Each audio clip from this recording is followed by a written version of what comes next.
Hello everyone.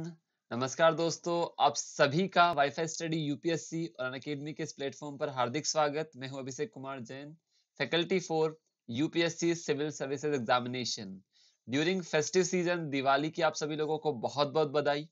सबसे पहले जो हमारा फेस्टिव सीजन होगा इसमें कुछ महत्वपूर्ण मुद्दों पर हम डिस्कशन करेंगे, जिसमें आज सबसे प्रथम हमारा मुद्दा रहेगा यूएस प्रेसिडेंशियल इलेक्शन को लेकर। आपने देखा होगा डेमोक्रेटिक पार्टी के जो कैंडिडेट है जो बिडेन साहब वो चुनाव जीत चुके हैं, बट क्वेश्चन ये होगा किस तरह से जो बिडेन जो यूएसए के नेक्स्ट प्रेसिडेंट बनने वाले हैं वो किस तरह से भारत के लिए या भारत के बायलैटरल रिलेशंस के लिए क्या क्या चेंजेस आपको देखने को मिलेंगे।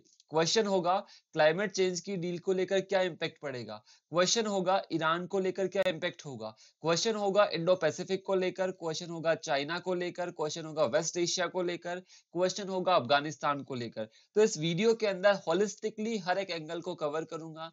ध्यान रखना यहां से आपके प्रीलिम्स, मेंस और इंटरव्यू तीनों स्टेजेस पर क्वेश्चन आना 100% है। ध्यान रखना, अगर आप इंटरव्यू में अपीयर हो रहे हो वहां पर पूछा जाएगा कि किस तरह जो बिडेन भारत के लिए सक्सेसफुल क्या प्रेसिडेंशियल कैंडिडेट होंगे या भारत के लिए किन किन चरणों में, जैसे कि H1 वीजाज को लेकर क्या फायदा होगा, ठीक है, स्पेशली हमारा आईटी सेक्टर, ठीक है, इमिग्रेशन को लेकर, रेफ्यूजी पॉलिसी को लेकर ढेर सारे पॉइंट्स का यहाँ पर डिस्कशन करूंगा। तो फटाफट से अपने सभी दोस्तों को शेयर कर दीजिए और तैयार हो जाइए। स्टार्ट करते हैं आज के डिस्कशन को लेकर।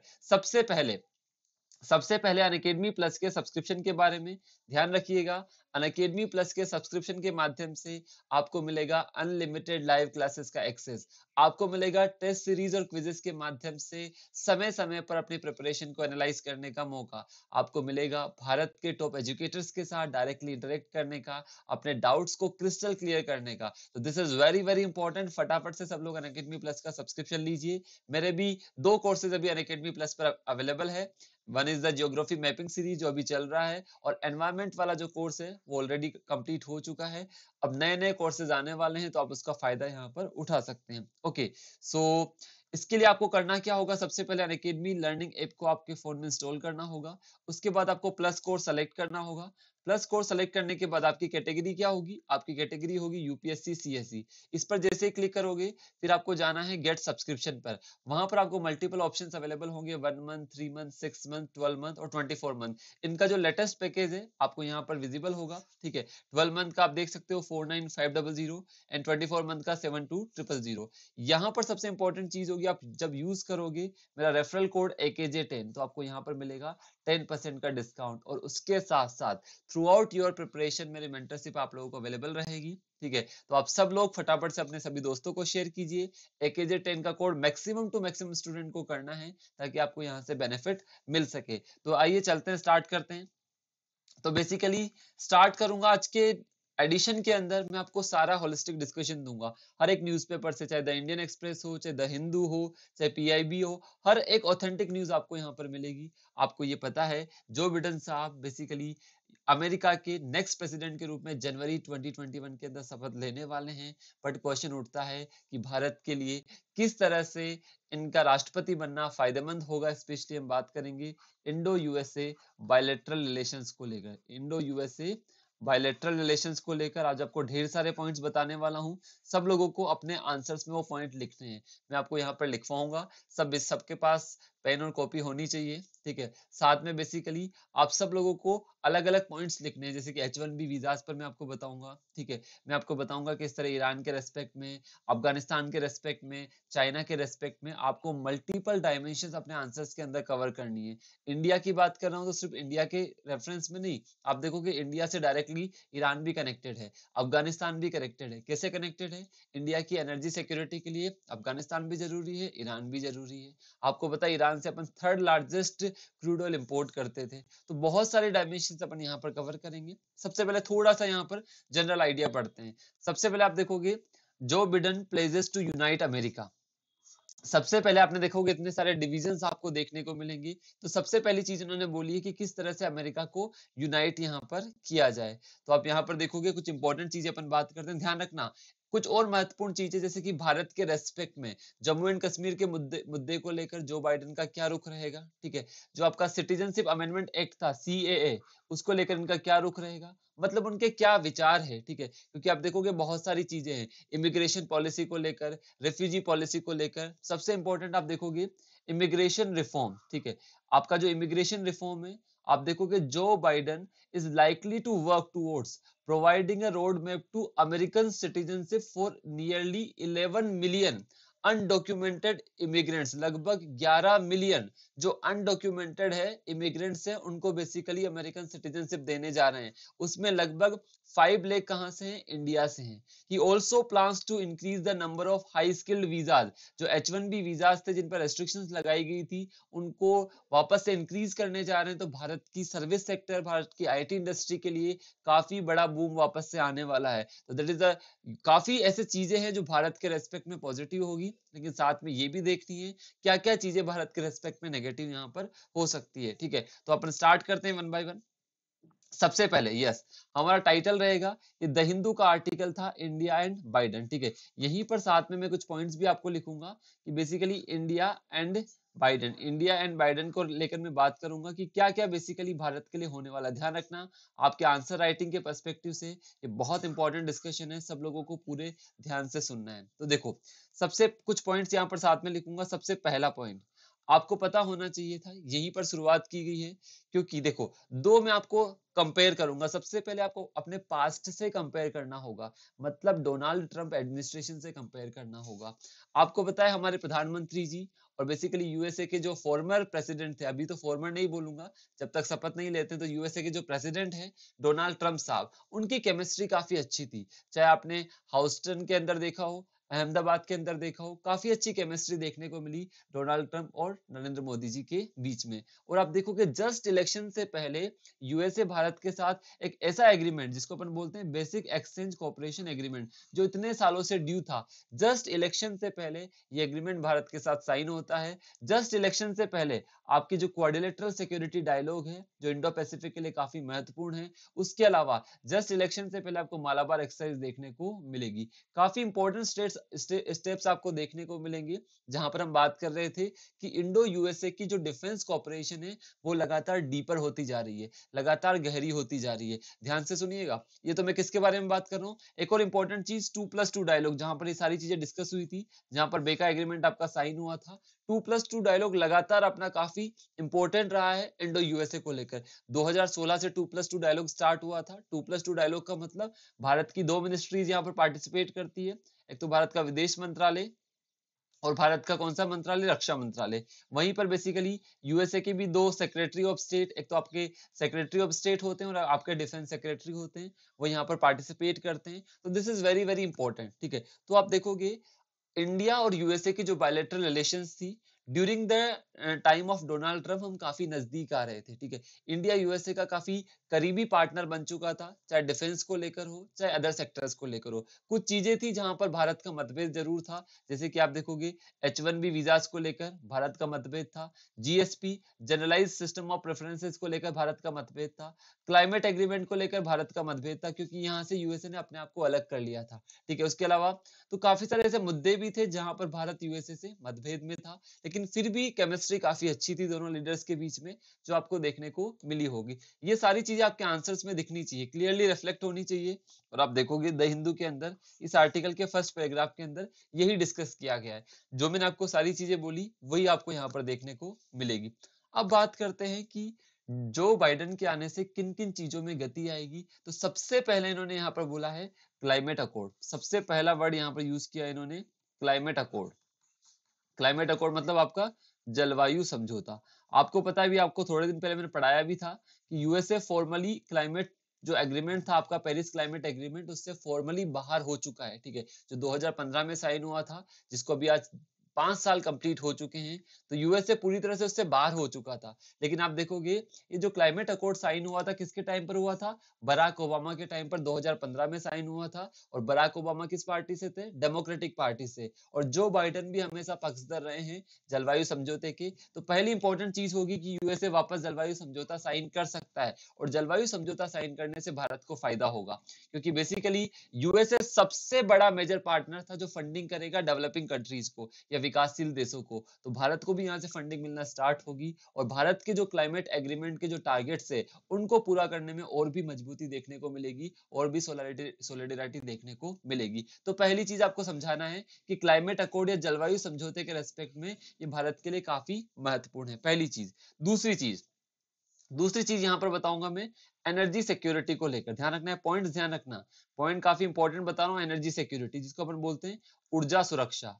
एनर्जी सिक्योरिटी, ऊर्जा सुरक्षा। अब आप बोलोगे सर एनर्जी सिक्योरिटी को लेकर कैसे, तो इसका आंसर मेरे पास है, क्योंकि बेसिकली बराक ओबामा के समय पर ही, ठीक है, जो डेमोक्रेटिक कैंडिडेट थे, ईरान और यूएसए के बीच में जो एग्रीमेंट्स थे, क्योंकि न्यूक्लियर सैंक्शंस जो लगे हुए थे वो हटा दिए गए थे, और ईरान और यूएसए के संबंध बेहतर बनना स्टार्ट हुए थे। आपने नाम भी सुना होगा, ठीक है, जो काफी सारी डील्स वगैरह हुई थी joint comprehensive plan of action को लेकर, जहां पर यूएसए ने ईरान पर लगे सैंक्शंस हटा दिए थे, बदले में ईरान ने जो भी अपना प्रोग्राम था, न्यूक्लियर प्रोग्राम, उसको पूरी तरह से क्लोज करने का वादा वहां पर किया था। लेकिन डोनाल्ड ट्रंप के आने के बाद वापस से डोनाल्ड ट्रंप एडमिनिस्ट्रेशन ने ईरान पर सैंक्शंस लगा दिए, और वापस से यूएसए और ईरान के रिलेशंस क्या हो गए? पूरी तरह से टेंस्ड हो गए, ठीक है। और उससे डायरेक्टली भारत की एनर्जी सिक्योरिटी पर असर पड़ता है। क्यों पड़ता है?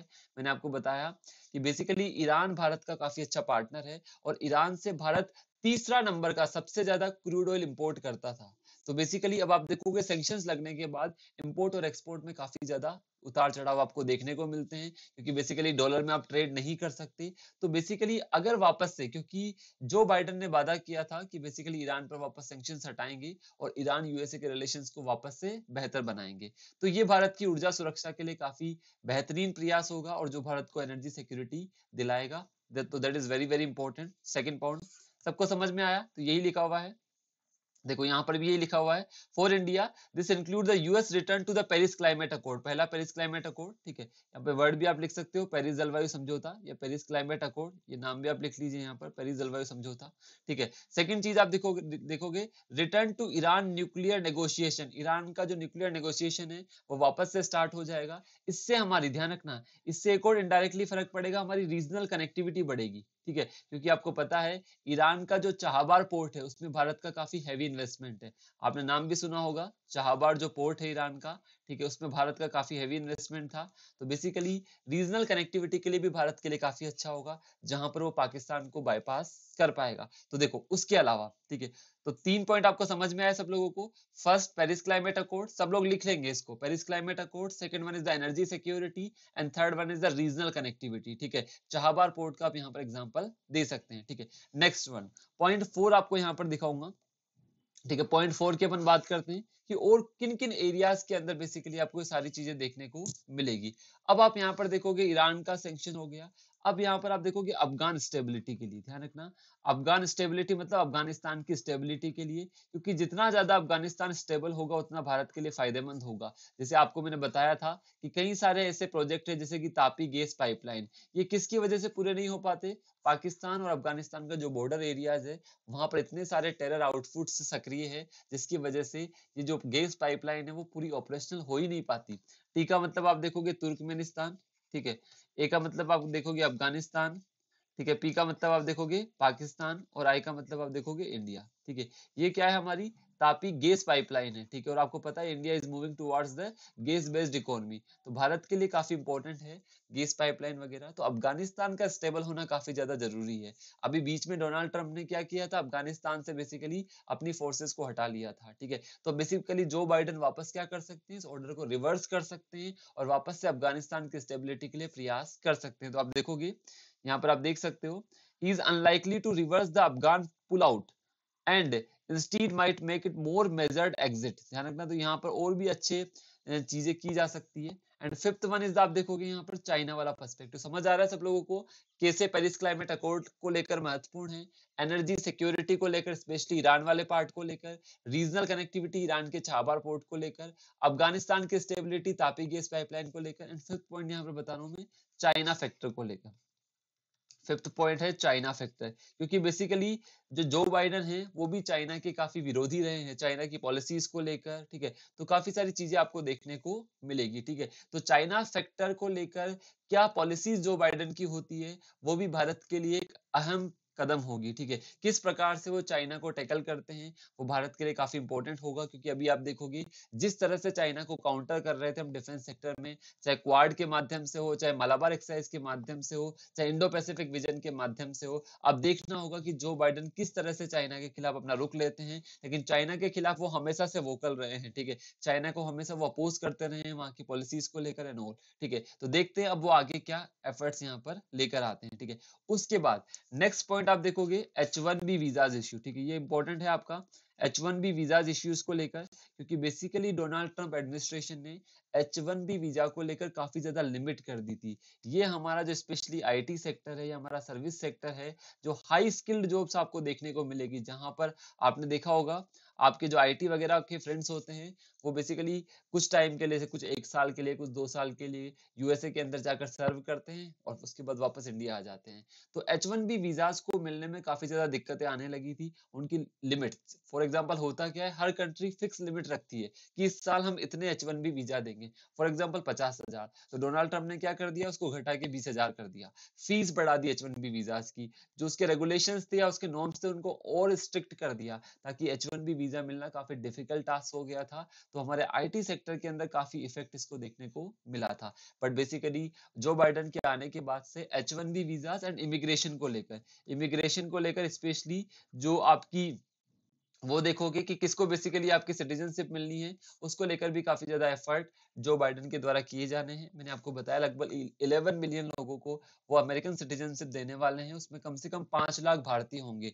और आप देखोगे इस बार इंडियन अमेरिकन का काफी ज्यादा बोलबाला रहा है। कमला हैरिस जी को आप देख सकते हो जो कि वाइस प्रेसिडेंट बनेगी, ठीक है। वो बेसिकली इंडियन ओरिजिन की, उनकी माता जी कहाँ से है, इंडिया से है, ठीक है। उनका बर्थ वहीं पर हुआ है, बट वो इंडियन अमेरिकन क्यों है, क्योंकि उनकी मदर कहाँ से है, उनके मदर आपकी इंडिया से हैं। तो उसके अलावा आप देखोगे मैंने 4 और डेमोक्रेटिक कैंडिडेट के नाम बताए थे जिनको चुना गया है आपके हाउस ऑफ रिप्रेजेंटेटिव के अंदर, वो भी इंडियन अमेरिकन कैटेगरी में है। तो इंडियन अमेरिकन का काफी ज्यादा बोलबाला रहा है इस यूएसए के प्रेसिडेंशियल इलेक्शन को लेकर। So this is a good point for India, ठीक है। ये भारत के लिए काफी अच्छा पॉइंट है कि सब लोग भारत से जुड़े हुए हैं, सब लोगों की रूट्स भारत में है। तो that is also a good point. तो ये भी आप पॉइंट यहाँ पर मेंशन कर सकते हो। उसके अलावा, ठीक है, ये तो मैं कुछ पॉजिटिव फैक्टर्स आपको बता रहा हूँ, अभी काफी सारे नेगेटिव फैक्टर्स भी अपन यहाँ पर चर्चा करेंगे, ठीक है। H1B वीजाज बता दिया मैंने आपको, इमिग्रेशन को लेकर बता दिया, ठीक है। उसके अलावा रेफ्यूजी पॉलिसी, ठीक है। पॉइंट नंबर 7 यहाँ पर डिस्कस करूंगा मैं रेफ्यूजी पॉलिसी को लेकर, ठीक है।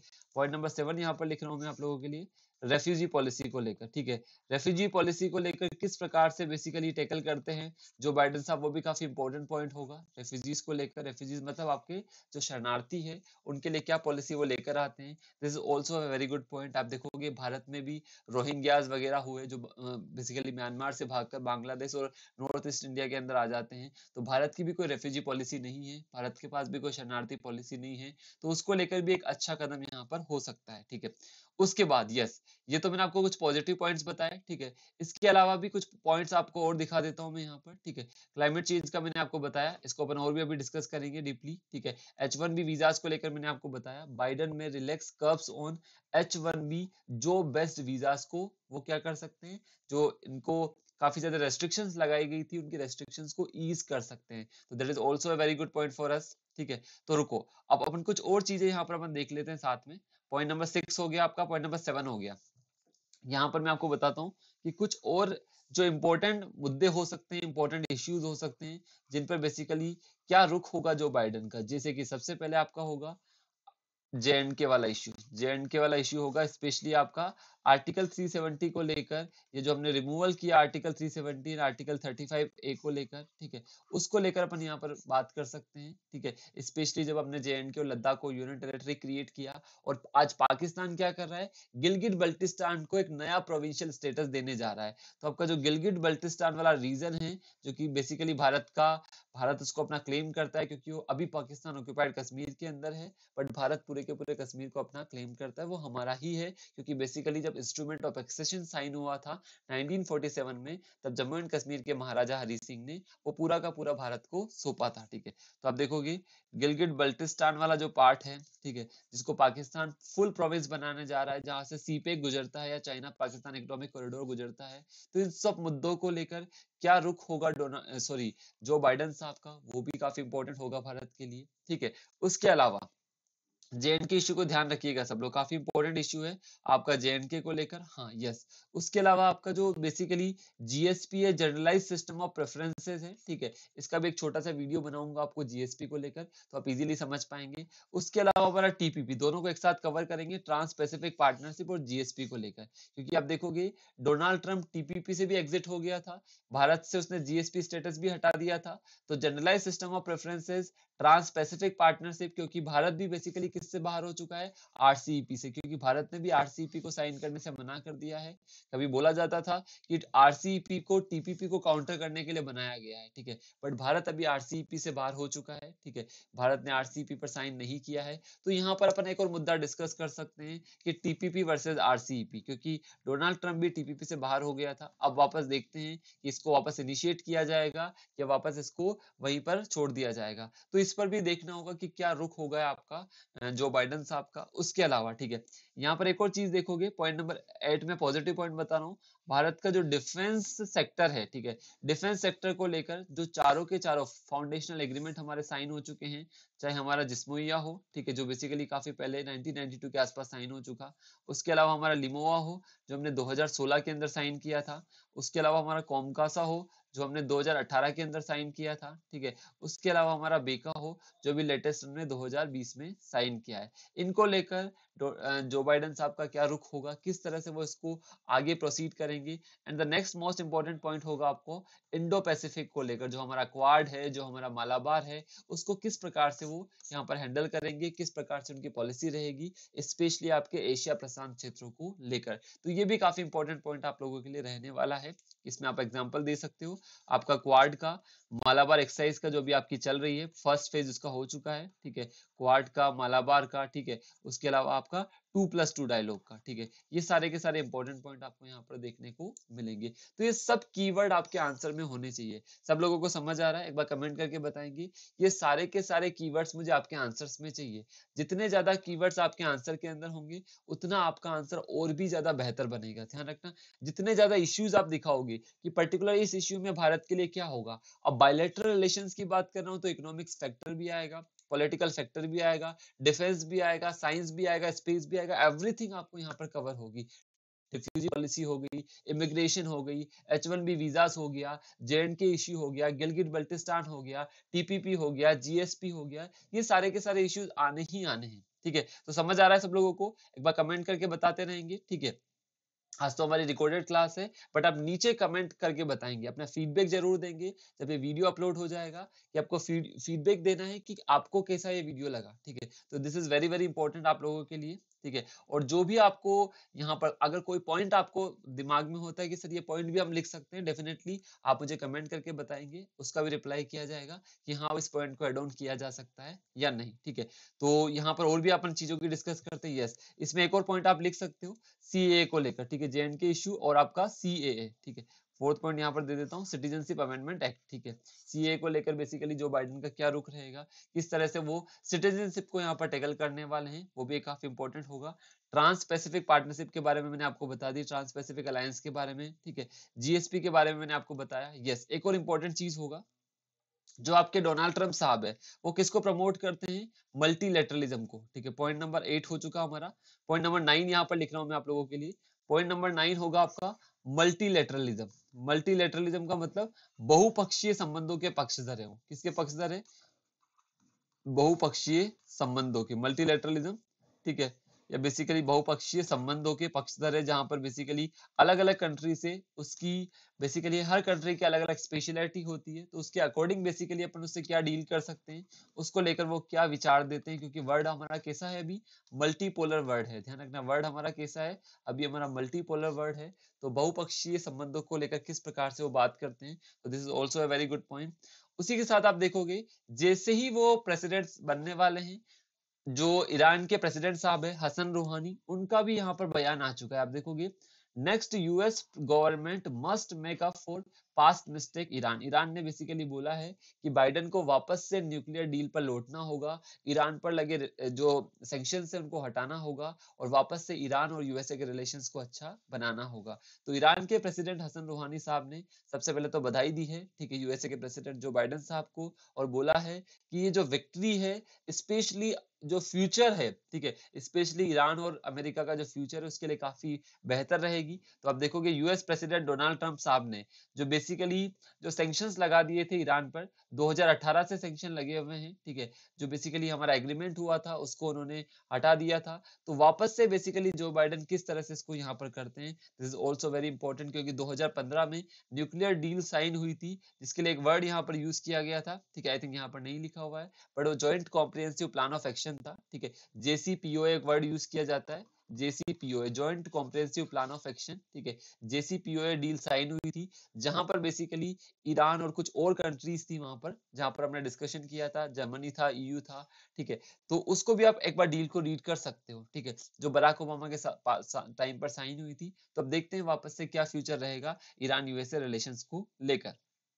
क्लाइमेट का मैंने आपको बता दिया, experts want more US action on climate. सब लोग चाहते हैं कि क्लाइमेट चेंज को लेकर बेसिकली यूएसए और ज्यादा एफर्ट करे, ताकि बेसिकली ये सब डेवलपिंग कंट्रीज को फायदा हो और बेसिकली फाइनली हम जो क्लाइमेट चेंज के हमारे टारगेट्स हैं उनको यहाँ पर अचीव कर पाए। तो ये सब एक्सपर्ट यहाँ पर चाहते हैं, ठीक है, तो इसको भी आप फटाफट से रीड कर सकते हो। ये सारा का सारा सटीक विश्लेषण है। आप देखोगे न्यूज़पेपर का हर एक आर्ग्यूमेंट अपने आंसर के लिए बहुत बेहतर है, ध्यान रखना, आपके आंसर्स को काफी बेहतर बना सकता है, और ये क्वेश्चन आना पक्का है, ध्यान रखना, आपको किसी न किसी फॉर्म में ये क्वेश्चन पूछा जरूर जाएगा, तो आप लोगों को तैयार रहना है और भारत का जरूर एग्जाम्पल देना है। आप देखोगे यहाँ पर छोटा सा एग्जाम्पल देता हूँ कि भारत के लिए India on track, India has consistently maintained that what it was doing more than its fair share to, ठीक है, भारत लगातार ट्राई कर रहा है कि जितना हमसे हो सकता है उससे भी ज्यादा हम ट्राई करेंगे पेरिस क्लाइमेट एग्रीमेंट के लिए। और साथ में आप देखोगे इंडिया का जो एमिशन शेयर है वर्ल्ड में लगभग 6% है, कोई ज्यादा नहीं है।